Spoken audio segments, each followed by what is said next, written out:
Kia ora koutou, welcome everyone. Today we've got our special guest, Dr. Vladimir Bubanja, who is a distinguished scientist specializing in quantum metrology, Callahan innovation. The topic today is the quantum web, and it's going to be perceived through a Web3 lens, Web3 and beyond. So the format for today is a presentation to begin with. Feel free to plonk any questions you have in the chat at the end, and we'll have some Q&A for about half an hour at the end. Okay, so I'll hand over to you. Just start sharing your screen and we'll crack into it. Okay, thanks everyone for coming, and thank you David and Kevin for organizing this presentation. It is my pleasure to share with this community some of our work. I work at the Measurement Standards Laboratory of New Zealand. We are a business unit of Callahan Innovation, and we are also National Metrology Institute. I'm also a member of the Dodwell Center for Photonic and Quantum Technologies, which is one of 10 centers of research excellence in New Zealand.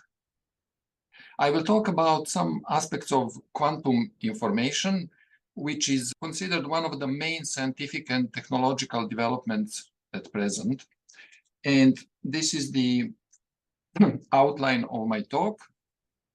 During the 20th century, there were two important and revolutionary developments in science and technology. One was development of quantum mechanics and another development of information theory. Quantum mechanics has changed the way how we understand the natural world around us, and it has led to a range of products that we use in everyday life. Similarly, development of information theory has changed the way how we think about information, and it has led to widespread use of computers that are performing tasks which were previously thought possible to be done only by humans. Around the beginning of the 21st century came a convergence of these two revolutions. Namely, people realized that information is physical. That is, information is always stored in some physical system, whether something is written on a piece of paper or stored in a computer memory or in nerve cells. It is always stored in some physical system. And at fundamental level, all physical systems are described by quantum mechanics. And so from that, it emerged basically a new science, quantum information science, which has led to the development of quantum technologies. These are emerging disruptive technologies that are expected to revolutionize computing, communication, sensing, and various other industries. So I will first briefly talk about quantum mechanics, just say a couple of words about quantum mechanics and its applications to accurate measurements. This is the field of work of MSL. With regard to information theory, I will briefly reflect on information security. This is essential for the development of Web3. And then I will talk a little bit about quantum information and the development of new quantum devices. And it is expected that these devices will be connected by ultra-secure network in what is envisioned to be quantum internet. So I'll start with a little bit of history. At the beginning of 20th century, scientists at the National Metrology Institute in Germany measured what is called a black body radiation. That black body is sketched here as it can be simply a sphere with a small opening. So any radiation that falls onto that opening gets absorbed by this sphere. That can be, for example, a microwave oven with a small opening at the door. And what they measured was radiation coming out of that black body. And so they plotted their results here. On the vertical scale is the intensity of radiation, and on the horizontal is the wavelength. And so that radiation depends on temperature. So they have three plots here for three different temperatures. By increasing the temperature, also intensity of radiation increases. And so they compare their results, which are experimental results are shown in orange color, and they compare it to the existing so-called Wien law. That was a theoretical formula. And they got a good agreement at short wavelengths. These two curves fall on top of each other, but they notice a discrepancy here at longer wavelengths. And so they couldn't explain that in terms of classical physics. So we call the physics before 20th century classical, and starting with the beginning of 20th, modern physics. So they couldn't explain this, so they consulted Max Planck, who was a theoretical physicist in Germany. And he introduced a radically new idea, and that was that energy is quantized. Instead of being continuous, he proposed or assumed that it consists of packets. And so energy of one such packet is given by a product of a constant h, which we now call Planck's constant, and the frequency f of radiation. And starting with that assumption, he derived the formula which fit the experimental results. A couple of years later, Albert Einstein provided a physical interpretation to these packets. So, for example, light consists of particles, photons. And so in that way, he was able to explain another effect called photoelectric effect. And both Planck and Einstein got the Nobel Prizes in physics for their work. Planck also thought about units of measurements. And so he made this statement that with the help of fundamental constants, it's possible to define units of physical quantities. And so such units will retain their values throughout time and civilizations, even extraterrestrial and non-human. And in fact, our present international system of units is based on a set of fundamental constants, and one of those is the Planck's constant. So these were the very beginnings of the development of quantum mechanics. And now we have quantum mechanics that has been developed, and it is the most accurate theory in the history of science. It describes properties of matter at atomic, subatomic scale to large objects such as stars. Properties of these small systems, subatomic particles, are, for example, studied at accelerators. And here is an aerial image of the largest such accelerator in the world. It's called Large Hadron Collider. And on this aerial image is superimposed a circle that indicates the tunnel underground. So circumference is about 27 kilometers, and it is about 100 meters underground. And so there is accelerator, which using electromagnetic fields accelerate nuclei of atoms, or just two protons in opposite directions. They are made to collide. And from these collisions, there are bursts of so-called elementary particles. And so these elementary particles are listed in this table, which together with associated theory is called standard model of elementary particles. Going to, say, large objects such as stars, quantum mechanics also describes how nuclei of hydrogen collide, forming helium. And in this nuclear fusion, energy is released. Stars have their life cycles. Some of them explode in so-called supernova explosions, which create all the other elements. So, for example, all the other elements on Earth were created that way. And so quantum mechanics provides not only qualitative, but also quantitative description of the phenomena. And that quantitative description is extremely accurate. So just to demonstrate that point, I show here two numbers. They are quantities of anomalous magnetic moment of electrons, which is just one property of electrons.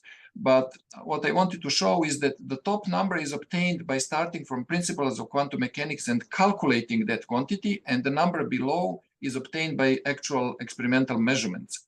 So I just want to show this extreme agreement between all these digits.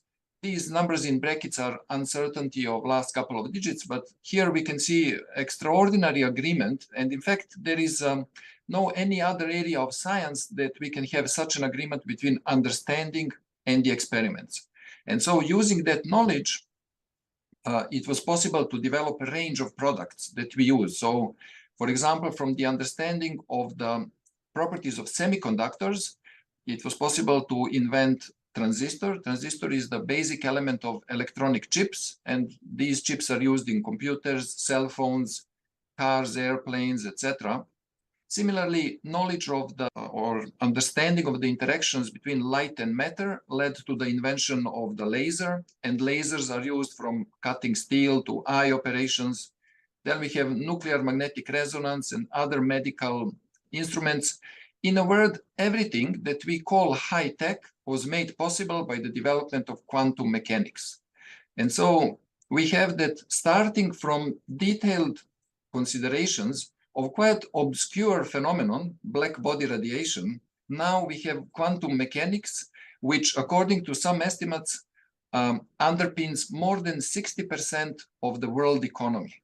And so the development of novel quantum technologies, which is in progress now, is also expected that it will have a major impact on the world economy. With regard to applications of quantum mechanics to measurements, there is this so-called metrology pyramid. Metrology is the science of measurements, and this pyramid sort of summarizes the range of activities in metrology. At the base of this pyramid are all the measurements that we encounter in everyday life, such as measurement of time or speed of cars or temperature or blood pressure in medical clinics. All these measurements are done with instruments that are calibrated with higher accuracy instruments. These are in turn calibrated with even higher accuracy instruments, and this so-called traceability chain leads to primary standards. Primary standards are held at national metrology institutes, that's MSL in case of New Zealand, and more or less every country in the world has such an institute. Primary standards are the most accurate instruments, and as such, there are no other instruments that they can be calibrated with. The only thing that they can be compared to are the fundamental theories of physics. And so at the top of this pyramid is the International System of Units, which is based on these fundamental theories of physics. And this is the logo of the current system. At the inner circle here is a set of exactly defined values of fundamental constants, and one of those is the Planck constant, which I have mentioned on the previous slide. An example of a cut through this pyramid, one traceability chain, is, yes, I just wanted to mention Planck also made a comment about if we define international systems based on fundamental constants, that can be communicated to even some non-human civilizations. And in fact, when the Voyager spacecraft was launched about half a century ago, it had this gold-plated record on board and instructions also how to use the instrument to play. There were various photos of people from around the world, sounds and photos of life on Earth, etc. and various descriptions, where is Earth in the solar system. And so the units that they use were based on fundamental constants. And so example of a traceability chain is all houses and businesses in New Zealand use electrical power, and power meters, or for example, transpower, are calibrated in MSL by, we have electrical power standard, and this instrument is calibrated in terms of more accurate instruments called thermal converters, and they are calibrated in terms of quantum standards. So here are two electronic chips. On the left is quantum standard of voltage, and on the right is quantum standard of resistance. If we buy, say, a battery in a supermarket, say 3-volt battery, and we measure the output, typically it will be between 2.9 and 3.1 volts or so. But here you can see the accuracy of the quantum standard of voltage. This is a 10-volt chip, and you can see the extraordinary accuracy. And similar is with the quantum standard of resistance. This chip here consists of a series array of so-called superconducting junctions. Superconductors are materials that have no resistance to flow of current, and this is a sketch of one such device. In green are superconductors, and between them is insulating layer through which electrons tunnel. I just mentioned this device because this is used for the quantum standard of voltage, but the same device is used for superconducting quantum computers, which I will mention later. Another example of a traceability chain is measurements of mass. So in a supermarket, we measure weight of food, or measurements of milligrams of some pharmaceuticals are measured in pharmacies. So these measurements are done with instruments that are traceable to primary standard of mass. This is the image from NIST, that's National Metrology Institute in the US, but MSL is currently building similar instrument. It's called the Kibble balance, which is very accurate weighing balance. And the principle of operation of this balance is also based on these two quantum standards.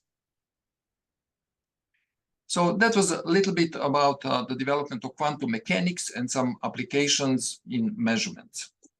With regard to information security, the organization is somewhat similar to this metrology pyramid organization of measurements, namely government organizations and private companies have their own information security policies, These policies reference the National Security Manual in case of New Zealand that is published by GCSB. This manual references this commercial suite of algorithms published by NSA, and each of these particular algorithms is described in more details by special publications issued by NIST.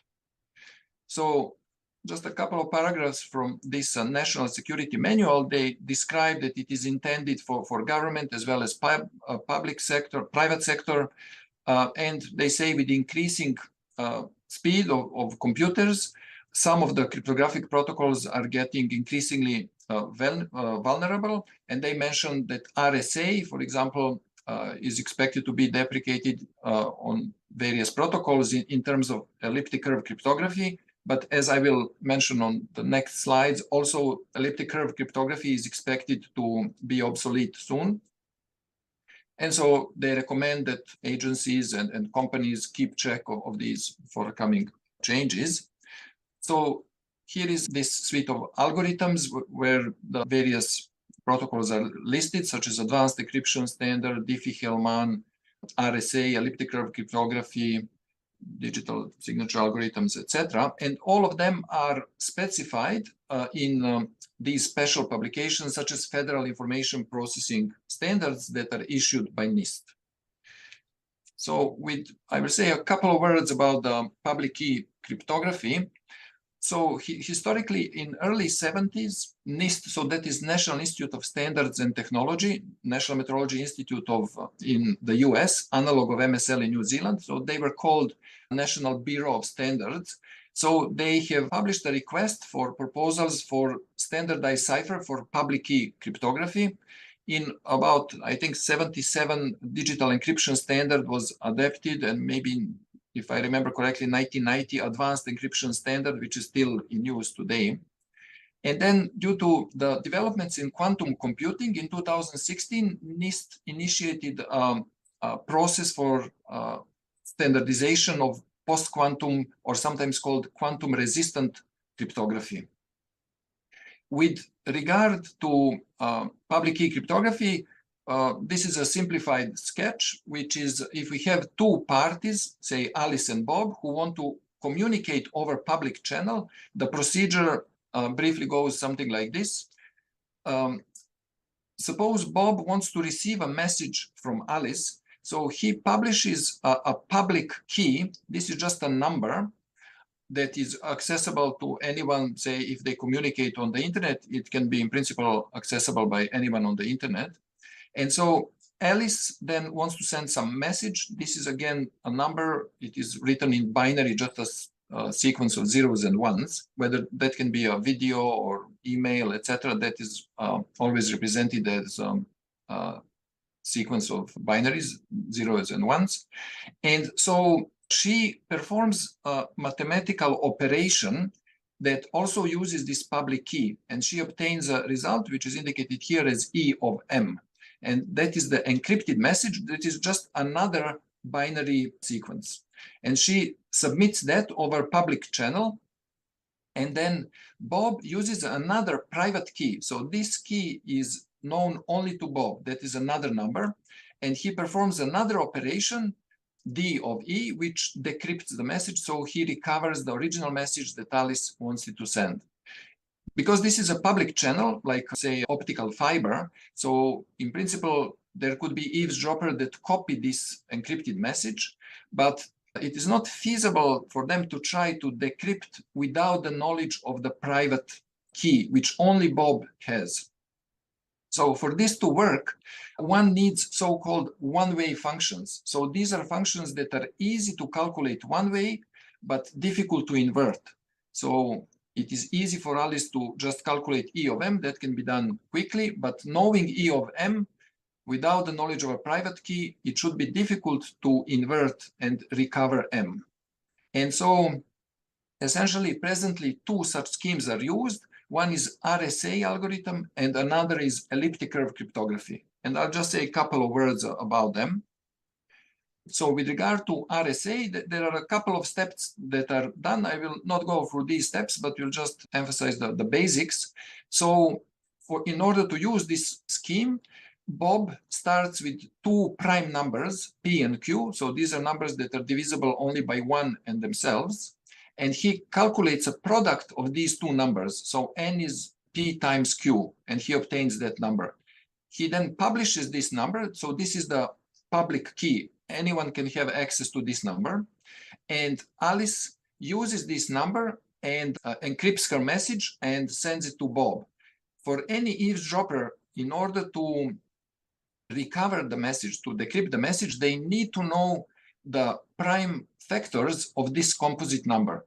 And that step is difficult. In other words, so on the present day computers, classical computers, this can be done very quickly. So I here show small numbers. In practice, numbers are much larger. And so multiplying even huge numbers can be done very quickly on present day computers, but there is no efficient algorithm to factor composite number. So that just takes, for present numbers used in cryptography, it takes 1,000 years or longer. With regard to elliptic curve cryptography, so first of all, elliptic curves are mathematical objects that are defined by this equation. So there are just two parameters, A and B. And by choosing these two parameters, we can have different shapes of these. There are infinitely many of these elliptic curves.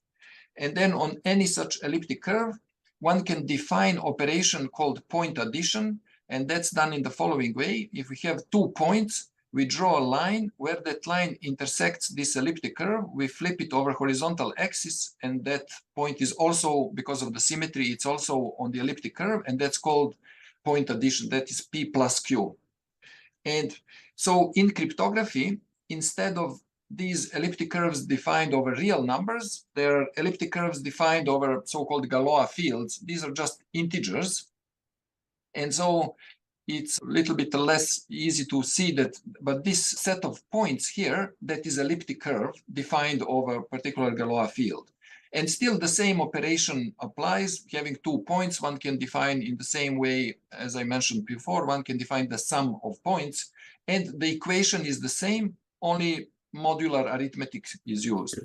And so here, one can easily add points. Starting from P, one can use the same point and define, say, P plus P, or one can add P plus P plus P to obtain NP. That can be done very quickly on present-day computers. But knowing point P and final point NP, there is no efficient way to know how many times we added point P to obtain the final point. So that is a hard problem. It's called discrete algorithm problem.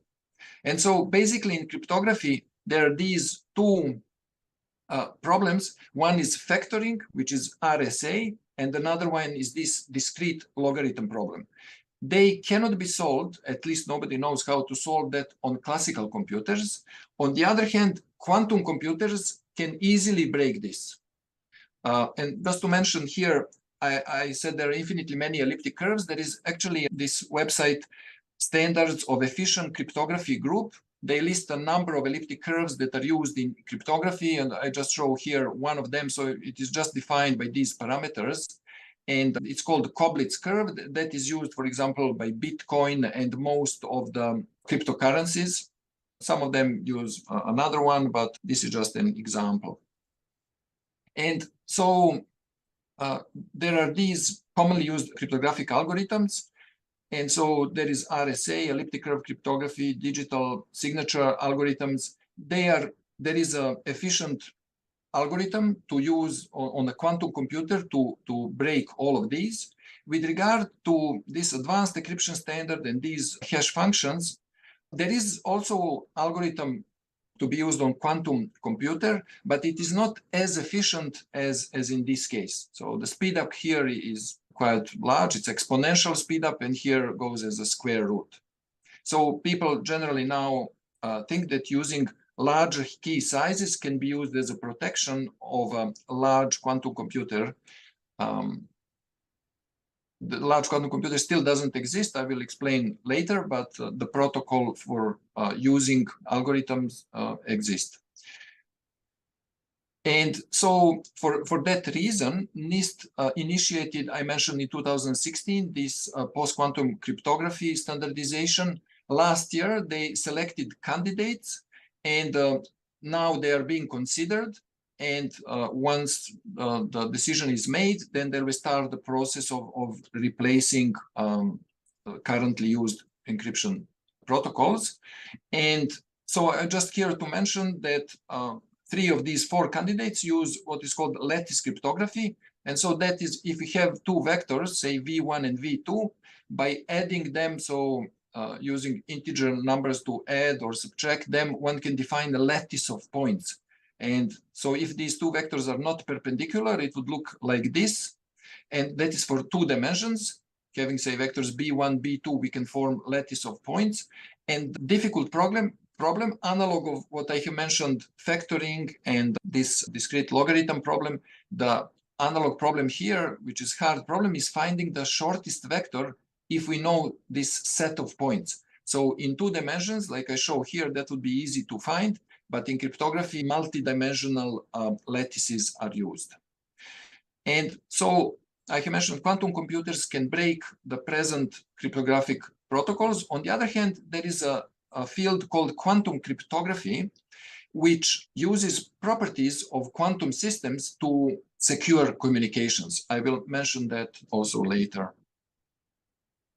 Right. So with regard to quantum information, so first of all, people have for a long time communicated at a distance by using, for example, smoke signals, etc. And then in the 19th century, electrical signals started to be used. And so there was invention of telegraphy and telephony. And at the beginning of the 20th century, there was a kind of predecessor of internet, we can say, that was telegraph stations around the world were connected.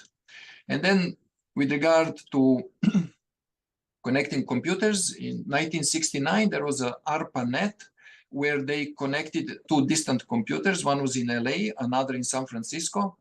And they were actually talking on the phone and discussing what is on the screen. They wanted to send just one word, login. But when they got to the 3rd letter, the system crashed. So that was the beginning.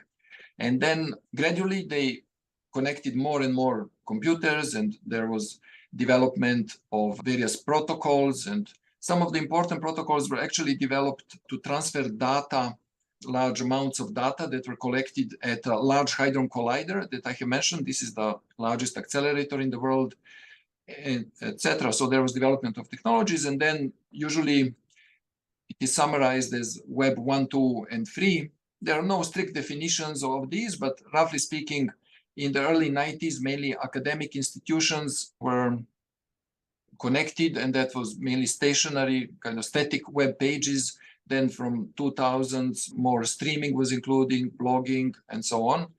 Or one summary is kind of Web 1 was read, Web 2 is read, write, and Web 3 is read, write, and own.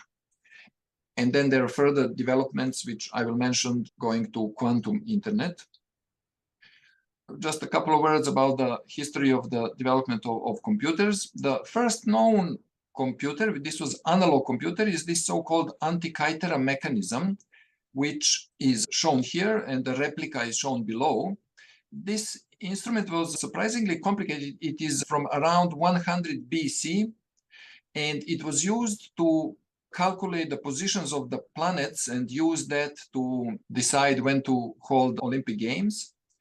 And so then, surprisingly, maybe for more than 1,000 years, there was nothing of similar complexity until people started to make clocks and clock mechanisms. And then in the middle of 19th century, Charles Babbage made a plan for so-called difference engine, and also another one called analytic engine, which was a digital mechanical computer. And actually part of that original engine was transferred to New Zealand, I think, by his grandson, and later it was moved, and now it's in a museum in Australia. And then during Second World War, electronic digital computers were developed. So this is, for example, ENIAC, one such computer. They implemented vacuum tubes, and these tubes would blow up after a couple of hours continuous work, so they needed to be replaced. And then in 1947, physicists working at Bell Labs in the US invented transistor. And about a decade later, integrated circuit was developed. And so that has given this exponential rise in speed of computing. The development of transistors was something like this. So originally transistors were planar devices. So this, what is shown in gray here, are electrodes called source and drain.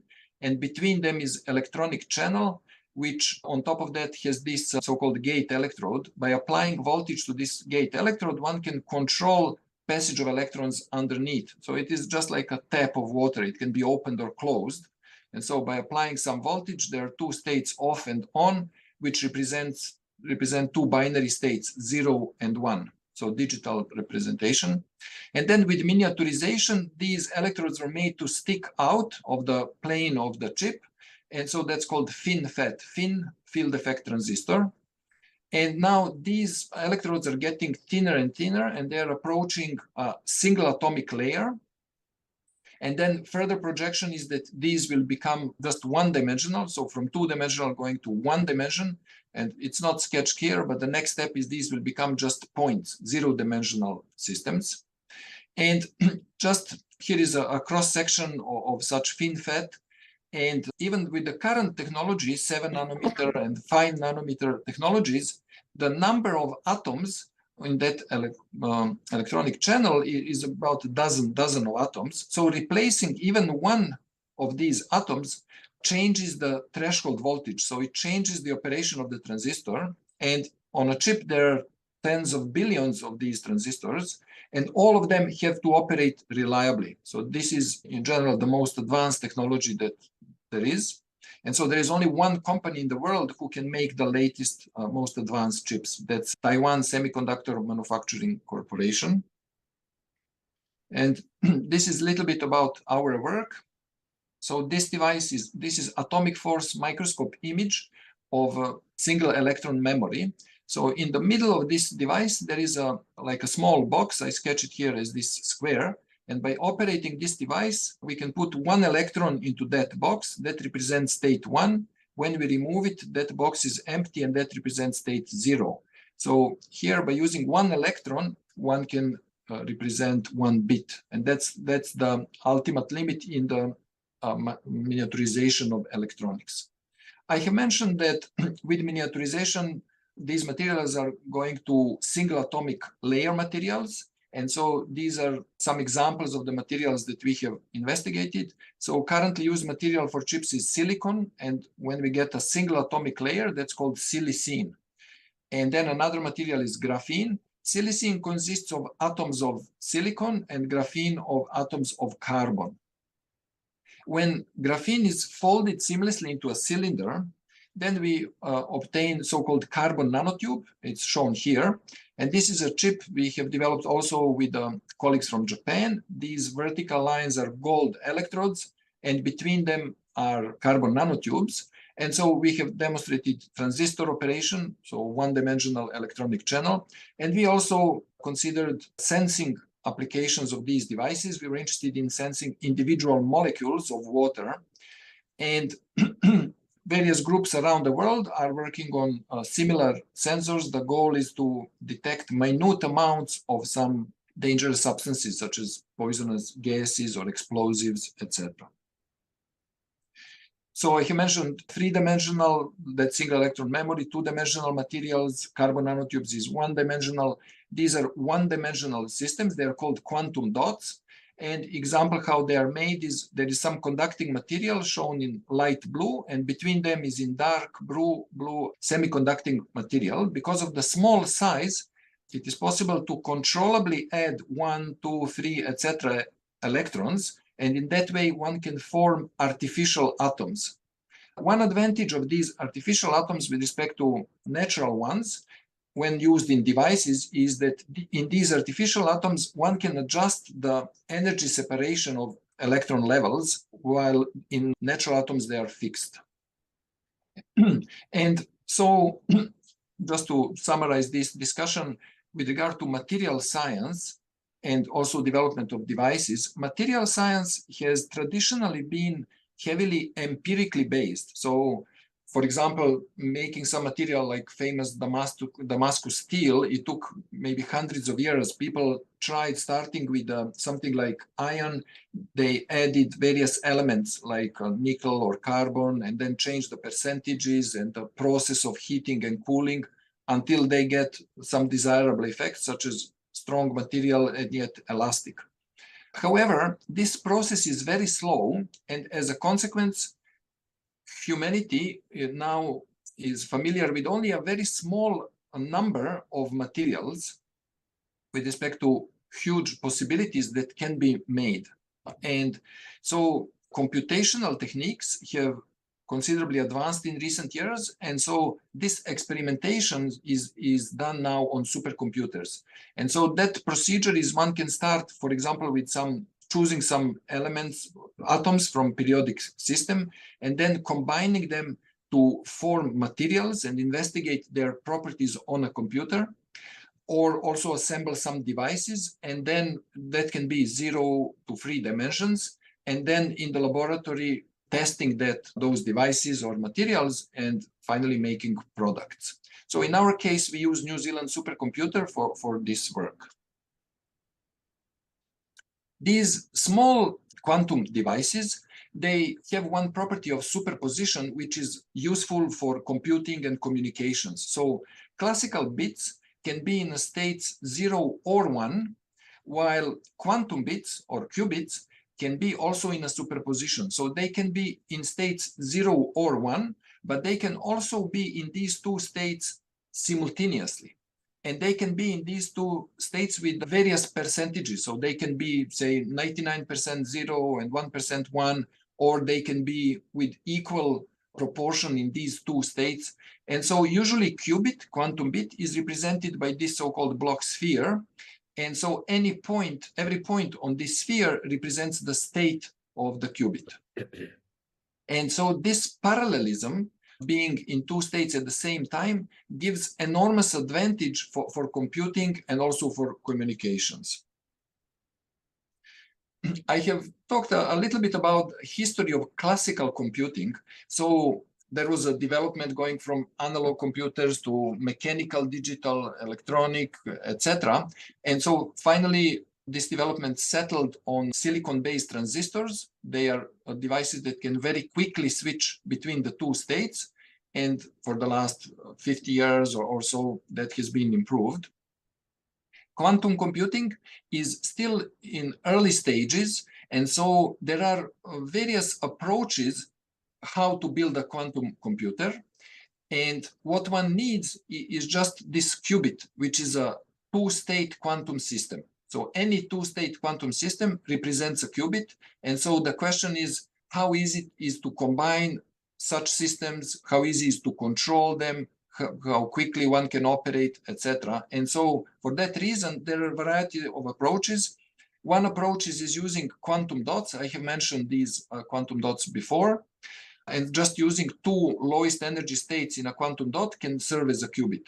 Then I have mentioned these superconducting junctions when I was talking about quantum standard of voltage. And so these devices can be combined in, for example, superconducting transmon qubits.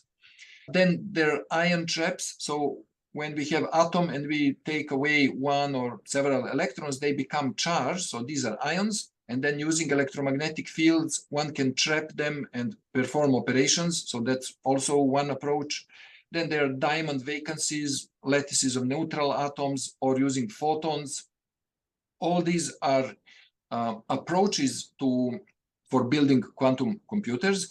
Currently, the most advanced are these superconducting quantum computers, but each of them have some advantages and disadvantages. So for example, regarding superconducting quantum computers, there is an established technology that was used to build quantum standard of voltage. And on the other hand, that requires low temperatures. So these are millikelvin, below minus 270 degrees Celsius. While those based on photons can be operated at room temperature. However, operations of photons are more difficult to manipulate than these operating on electrons. So people are still pursuing various options. so I have mentioned that there is a quantum algorithm to be used on quantum computer to factor, and also there is another algorithm to break elliptic curve cryptography. This was the first experiment that demonstrated so-called Shor's algorithm for factoring. In this experiment, they used nuclear magnetic resonance and a small quantum computer of 7 qubits. And they factored a small number, 15, which for this purpose, we don't need any computer, but they just followed this algorithm and wanted to just have a proof of principle. And the main difficulty with quantum computers is that these qubits are very fragile. So, for example, those superconducting qubits, if there are some thermal photons from the surrounding equipment, or there is some electronic noise, they can easily be disturbed, so they change the state. And so one needs to have extraordinary care to protect these qubits, and yet one also needs to access them and perform operations on them. And so in addition to the qubits that one needs to operate, it is also needed to perform error correction. And so there are various approaches how many these extra so-called ancilla qubits are needed to actually have one logical qubit that performs operations. And with regard to this error correction, I have mentioned, for example, this Voyager spacecraft that has already entered interstellar space and still communicates with Earth. So these are weak signals. And in classical communications, one way to correct errors is using redundancy. So, for example, if one wants to transmit digit 0, one can simply transmit 3 times that same value, 3 times 0. And then if in transmission error occurs, with large probability, it will be only one of these 3 will be flipped. And so one can use majority rule to decide what was the intended digit to be submitted. So if there are 2 zeros and just 1, then one decides that in transmission it was probably 0 that one wanted to transmit. However, correcting qubits is much more difficult. First of all, this principle cannot be used in quantum computing.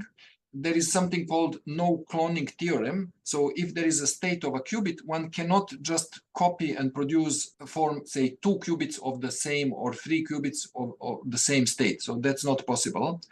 And so I just make this analogy. These are weak signals coming from far away. In case of, for example, superconducting quantum computing, there is a chip that is at the bottom of this structure. This is placed in a dewar. And so this is submerged in liquid helium, so at very low temperatures. And then they're connecting wires to classical computers outside, etc. And so these can all cause some interference. So there is no this redundancy procedure, but there are other procedures that one can correct, for example, for this bit flip correction. But I have shown that qubit can be state on a sphere. So there can be phase errors, not only flipping, but various other errors. But there are procedures, and that requires additional qubits. And so that increases the difficulty. And so that's a major engineering challenge of going from the present state quantum computers, which are of the orders to the size of, say, 1 million qubits, which is needed to break the existing cryptographic protocols. So that is an engineering challenge, but there are a number of groups that are working in this field. And I just want to say that I mentioned one application of quantum computers is breaking the cryptographic protocols, but they have a variety of other potential and useful applications, such as prototyping materials, considering large quantum systems, which cannot be done efficiently on supercomputers, development of various medications, improving solar panels and batteries, various optimization problems, applications in finance, etc. So I have mentioned quantum computers can be used to break the cryptographic protocols. There is quantum cryptography, which can be used to communicate securely. And so there is actually, in classical cryptography, there is this so-called one-time pad procedure, which is information theoretically secure procedure.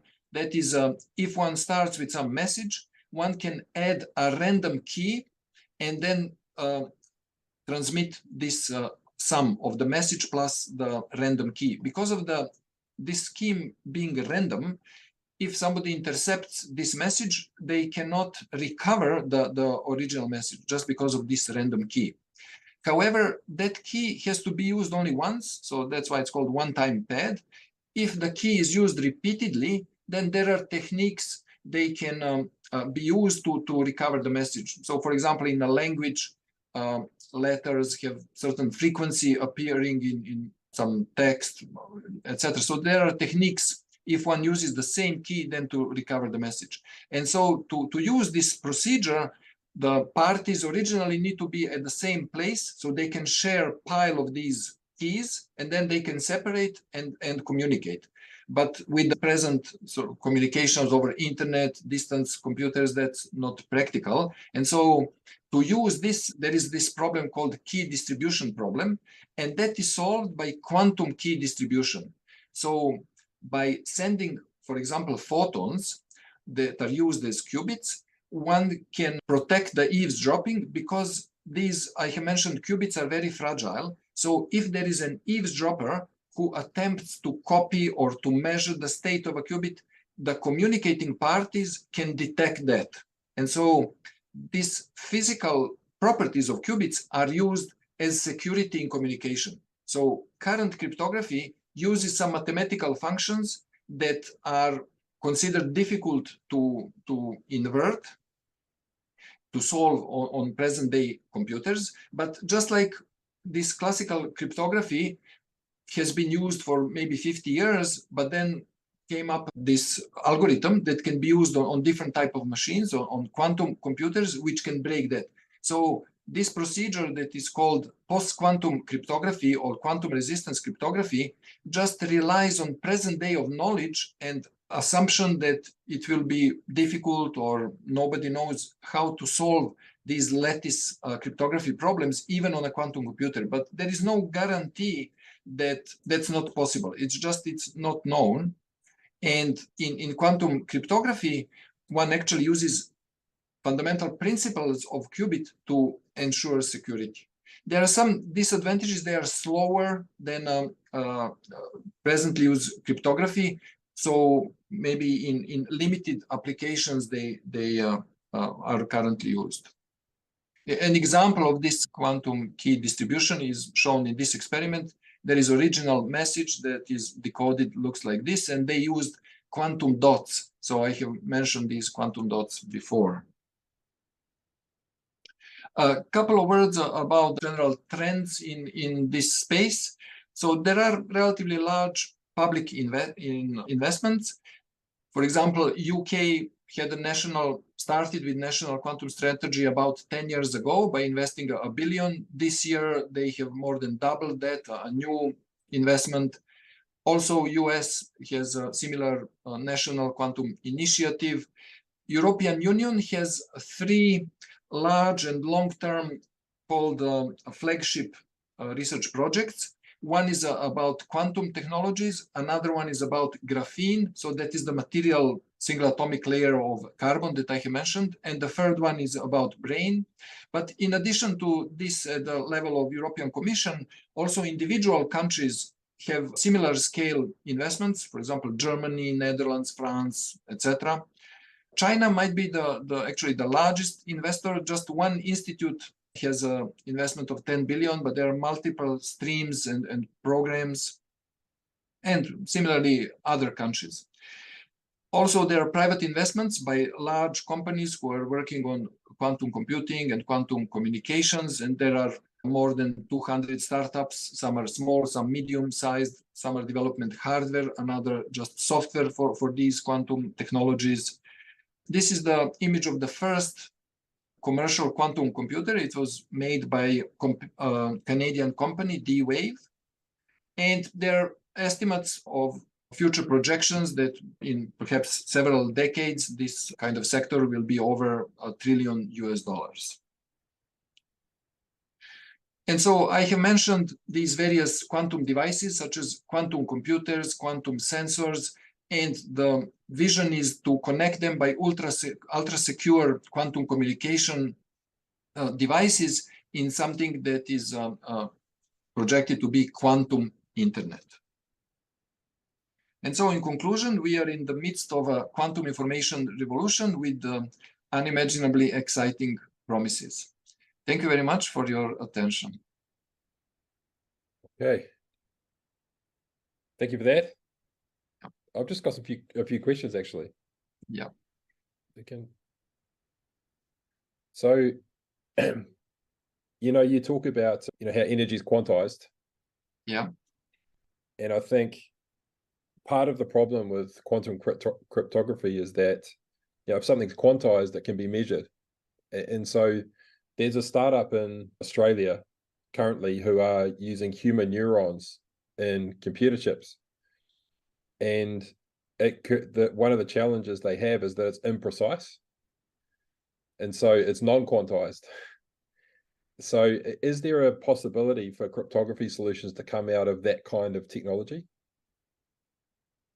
Yeah, it sounds interesting. I'm not familiar with that particular company. I know another one in Australia, but I'm not exactly sure what they are doing. But the issues with the quantum communications is not so much this discretization. So one can be in some energy state, but that state still has various possible phases, and so disrupting that phase is why the qubits are fragile. With regard to discreteness of the state, usually one is interested only in two states, and so maybe in their system they sort of slip into another third state or something like that. And also with instrumentation, maybe they don't, if this separation between levels is not large enough, maybe they have issue that they interpret as it's not discretized, so they can't distinguish which state it is, or maybe the third state is close to second one, or some issues like that can happen. So it is usually needed to have two well-defined states so that one can interpret in which state it is, but still it has to be suitable system that one can make state system to be in a superposition, to be in both states at once. So these are, one needs to choose such systems appropriately. Yeah. And so with when something is in a superposition, are those positions still deterministic? Yeah, so when it is in a superposition, one can evolve the system deterministically. Yes. So one can perform some operation and one can say, well, I want to move more into that way or that way by using the suitable equipment. So it can be evolved deterministically. Okay. Interesting. So I've got a question from Jeff here. Actually, if you just exit your screen share, it'll be a slightly better view. So Jeff's got a question. What did you make of the LK99 drama? Okay. So does that make any sense to you? What did you make of the LK99 drama? 99? Actually, I'm not familiar. Can you maybe explain that acronym? Yeah, the Lee Kim superconducting room temperature material. What did you make of that saga coming out of Korea? And do you think that there's opportunity there to refine this in the future? Yeah, now I can see the chat questions. So can you please explain that again? There was a leak in superconducting. Can you please repeat the question? Yeah, did you think that there was promise in that research direction? Yeah, so maybe I don't remember that particular paper, but certainly there are developments, and actually here at Callahan Innovation, they had some work done, and the spin-off company HTS 110 was formed with high temperature superconductors. These are still low temperatures, but certainly there has been advancement in that direction. And actually there are a number of materials that can be superconducting at room temperature, but they require very high pressures. So at very high pressures, a number of elements become superconducting. And so the goal is to find materials that don't require these high pressures. And yeah, I'm now don't remember that particular paper, but certainly these so-called critical temperatures, over the years, people have increased critical temperatures. And in fact, quantum computers are projected to be used to investigate and find new materials that can be used for these applications. Supercomputers are, for example, much better than desktop machines in performing some studies of materials, but they still cannot truly simulate quantum realistically simulate quantum materials. And so for a range of applications, such as discovering room temperature conductors, people have hope that will be one useful application of quantum computers. And there is a section of quantum computers people call quantum simulators, which can be used to simulate various materials and other systems, quantum mechanically. Yeah. Okay, thanks for that. So Paul's got a question. I understand that programming quantum computer systems requires very different approaches to those that we understand. Is there any movement to create standards? Yes, that's right. There are, they look somewhat different, and operations of these qubits are different than, for example, flipping bits. And in terms of standards, there are, for example, various websites that introduce gradually how to draw these diagrams, which are more or less standard, I would say, nowadays. It's not maybe official standard, it's widely used. So I'm not sure if at some stage there will be probably there will be some kind of a standardization of that.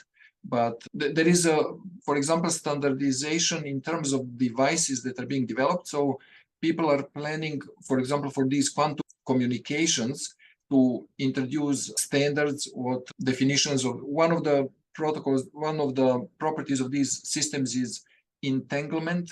And so there will be some standardization, what is meant by entanglement measures and so on. And in software, I think it's a good point. There will be some standardization, not at this moment, but I think there will be. Okay, so I just want to, I think the thing that a lot of people will be thinking about is, are quantum computers going to break Web3? What are the risks, and how do we mitigate those? Yeah, so Web3, as far as I know, will be based on this cryptography that is used. So, for example, all Bitcoin, all cryptocurrencies, blockchain technologies, all that is based on what will be this post-quantum cryptography that will be introduced. The term a little bit post-quantum is misleading. It sounds like after quantum or something like that. In fact, its better term is maybe quantum resistant, because they might be able to be broken, but at present, nobody knows the algorithms even on quantum computers.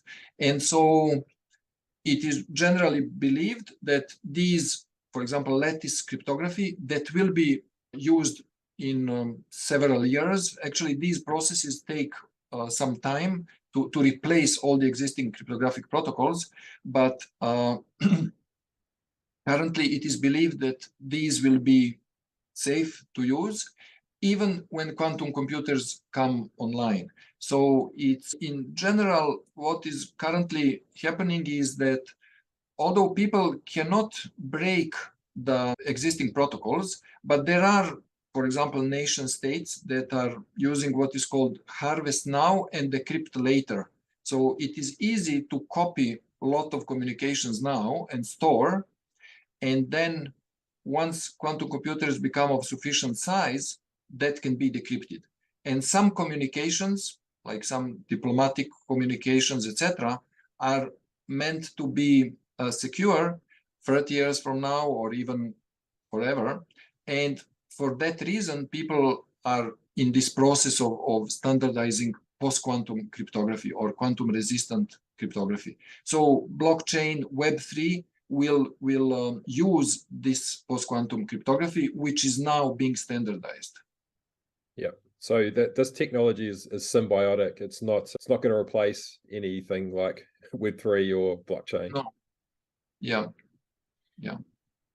So what is the next evolution look like once that there is, a production ready version of what you're calling the quantum internet? Yeah. What does that look like? Yeah, so it is hoped that if one has these large-scale quantum computers, they can be used for many sort of useful applications, designing new products, maybe like we mentioned, finding high temperature or room temperature superconductors, using quantum sensors that can detect some dangerous substances or just monitor temperature around the world, etc.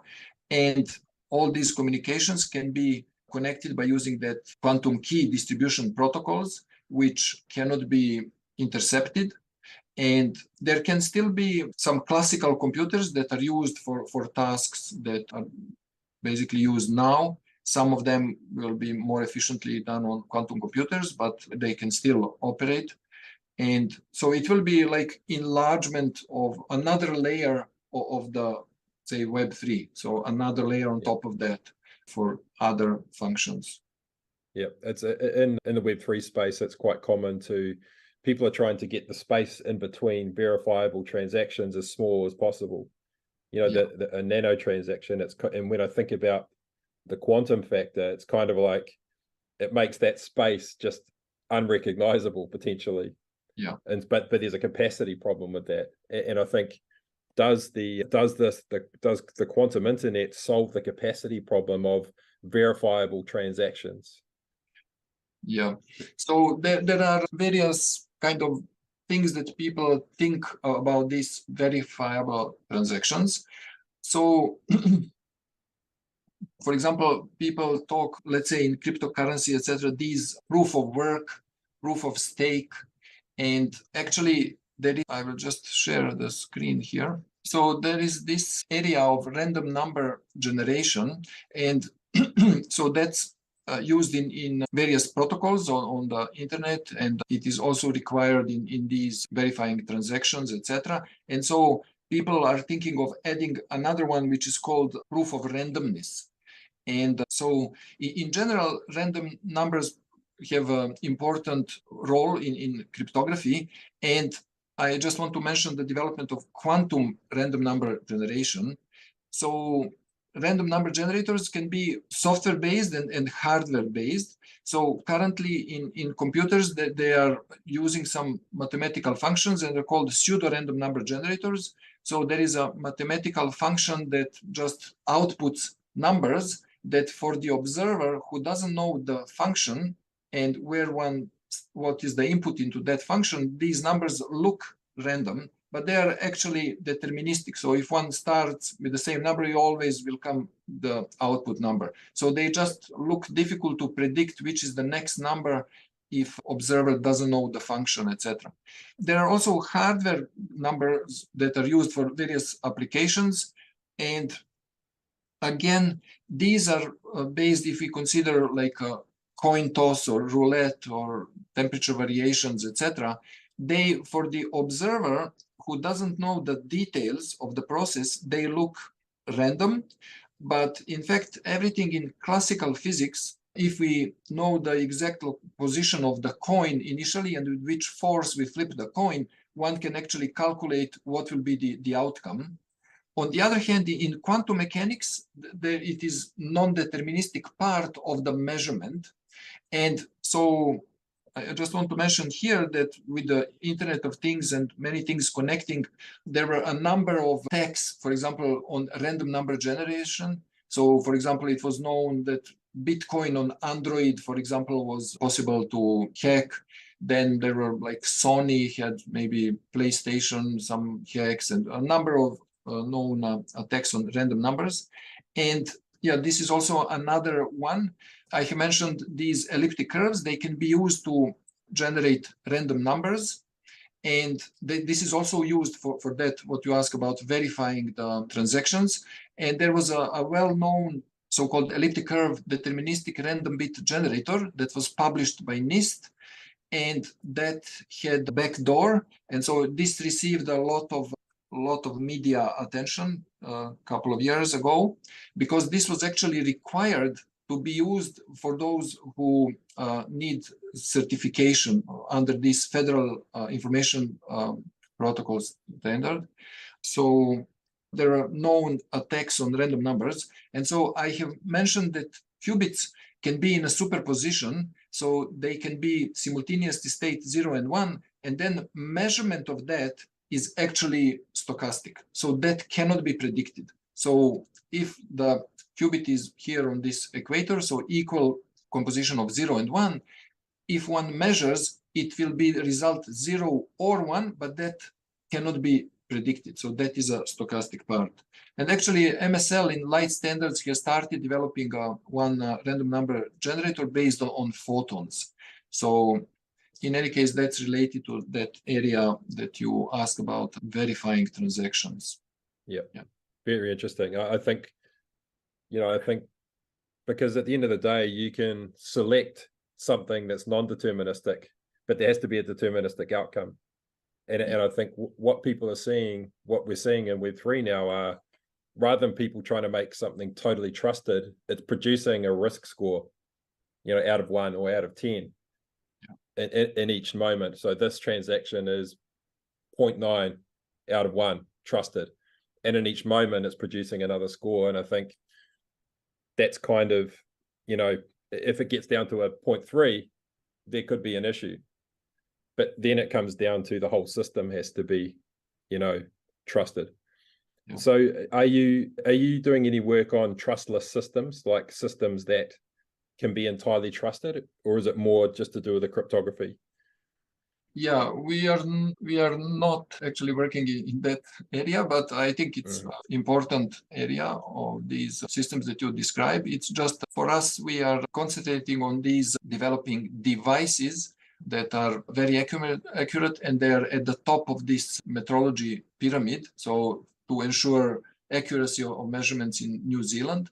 And these devices have the same quantum principles as, for example, qubit and things that have these other applications. But we sort of concentrate on these devices and their principles. Actually, there is a question here. Can New Zealand become world leading quantum tech? It's a good question. It's currently, there is this Dodwell Center for Photonic and Quantum Technologies.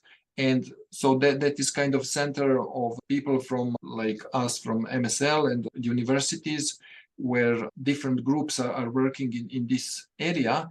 And some of the work that is there produced is in general world leading, and people are interested to scale this up. There are various ideas and projects of commercializing various discoveries that were done.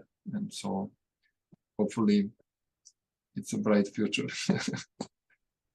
So if, let's say there are some builders watching this and they want to solve some cryptography problems, they've got some hard problems to solve. Is that something that Callahan can do? Can they come to us with a problem in cryptography and can we just solve it? So maybe it depends on the exact type of the problem, or so I think there would be some people interested in generally working, and probably there are varieties of approaches and problems. So maybe certainly we are always happy to discuss, and even if we don't work in the particular area, probably we know who does. So we are always happy to discuss. Even in case that we are not working in the area, but we are always open to discuss with people. Okay, that sounds good. So if there's no more questions, we'll wind it up there. Thanks so much, Dr. Bubanja. We really appreciate your time, and thanks everyone for attending. See you at the next one. Cheers for now. Thank you. Bye.